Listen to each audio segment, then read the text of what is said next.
The deadlift is a triple extension compound exercise that involves multiple muscle groups.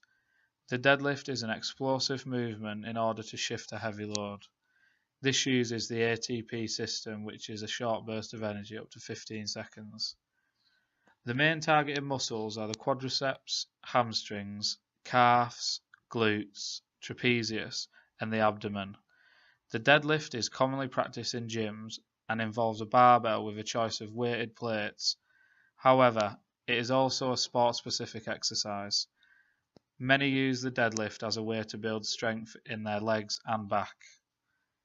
The deadlift can be used in simple training session in an attempt to build strength, but the deadlift is also commonly used in sport-specific ways, meaning that it can be used in a way that will help benefit athletes perform better in the games and competitions, such as rugby and powerlifting. The deadlift consists of 3 phases: the start position, the lift, and the extension. It is a quick, sharp movement which requires focus on the technique and form. Otherwise, if it is not performed correct, then that can open the possibility to injury. Therefore, it is important to understand body positioning throughout the lift in order to prevent this. There are some variations of the standard deadlift, such as the sumo deadlift and stiff-legged deadlift, which we will glance over shortly. Triple extension is when your body reaches full extension of the hips, knees, and ankles during the deadlift. This triple extension movement is effective in the development of strength and power, and is therefore transferable for improved performance potential in sporting contexts that require high power outputs. The deadlift is arguably the best exercise for the posterior chain, which includes the glutes, hamstrings, adductor magnus, and lumbar erectors. Having a strong posterior chain will increase explosiveness through the achievement of triple extension. This is key for sprinters for when they are exploding out of the blocks. Another example of the deadlift being used in a sport-specific way would be within rugby league and rugby union players, utilising the movement as a way to build optimum power which will benefit them in tackles, rucks, and scrums on the field of play.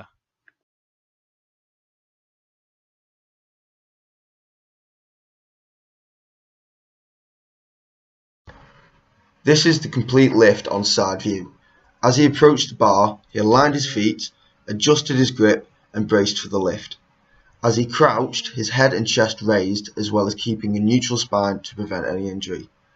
On the lift, the force is driven up through the quads, whilst using his upper body to lift the barbell, making sure that he maintains that neutral spine all the way through. On the final extension, he pulls his shoulders back and locks out the knees.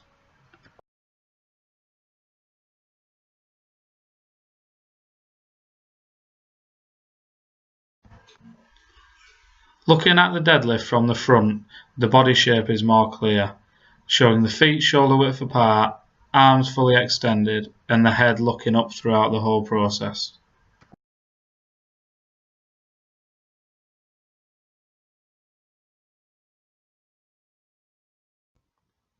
The stiff-legged deadlift is different in terms of the muscles which are utilised in this lift. The back and hamstrings are under a lot more tension in this lift due to the fully extended legs. He is keeping his spine neutral throughout and head elevated.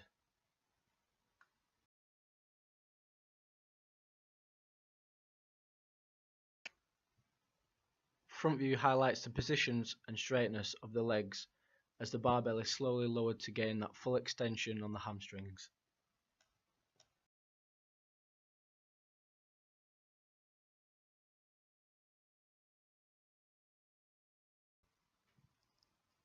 The sumo deadlift is another variation used to concentrate tension more onto the glutes and quadriceps, again focusing on the neutral spine and elevated head.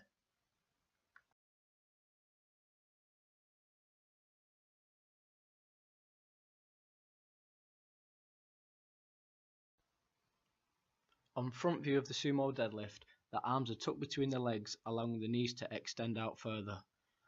The force is driven through the ankles, then through the knees.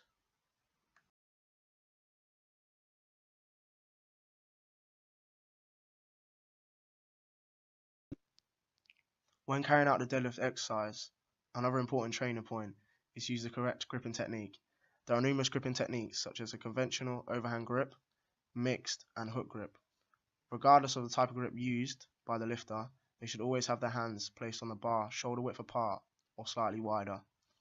Within the hook grip method, both hands are placed over the top.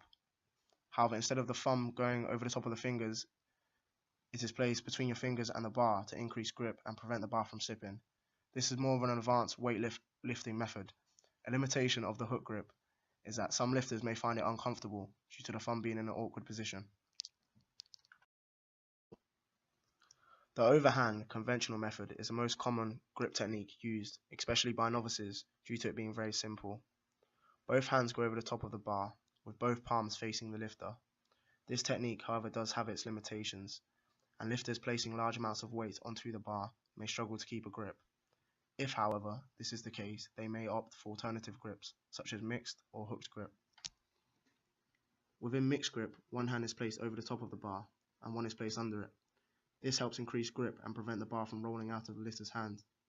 However, by placing one of the hands to underneath the bar, it can cause a lot more strain onto the bicep muscle. The last grip is wide grip, which is a method which can be used to progress athletes into a more advanced exercise of the snatch. Footing is also important to consider when carrying out the deadlift, as incorrect footing can result in injury. Feet should always be straight or angled slightly, with toes pointing outwards. Lifter needs to position his feet underneath the bar, with the bar going over the balls of the feet and shins being around 1 inch away from the bar, and knees positioned directly above the feet. It is also important to ensure that the lifter does not allow his heels to rise from the floor, as the whole lifting movement should be driven through the heels. In terms of poor footing, if footing is incorrect as shown in the photos, then this can ultimately have a negative effect on the overall lift by adjusting the knees and hips. This can cause imbalance and possibly injury if not corrected. When executing the deadlift, it is important that the lifter has a straight back throughout the exercise and also that they relax the trapezius whilst this is slightly stretched in the starting position. The lifter needs to simultaneously keep his head up and look directly forward during the deadlift. A bent back and not following these training points can make you susceptible to injury due to large forces being placed on the back muscles and spinal column. A straight back prevents damage being done to the spinal cord and lower lumbar region. These injuries include muscle or ligament strains, lumbar vertebrae fractures, disc injuries, and lastly, neural arch fractures, which is very common in exercise-related back injuries.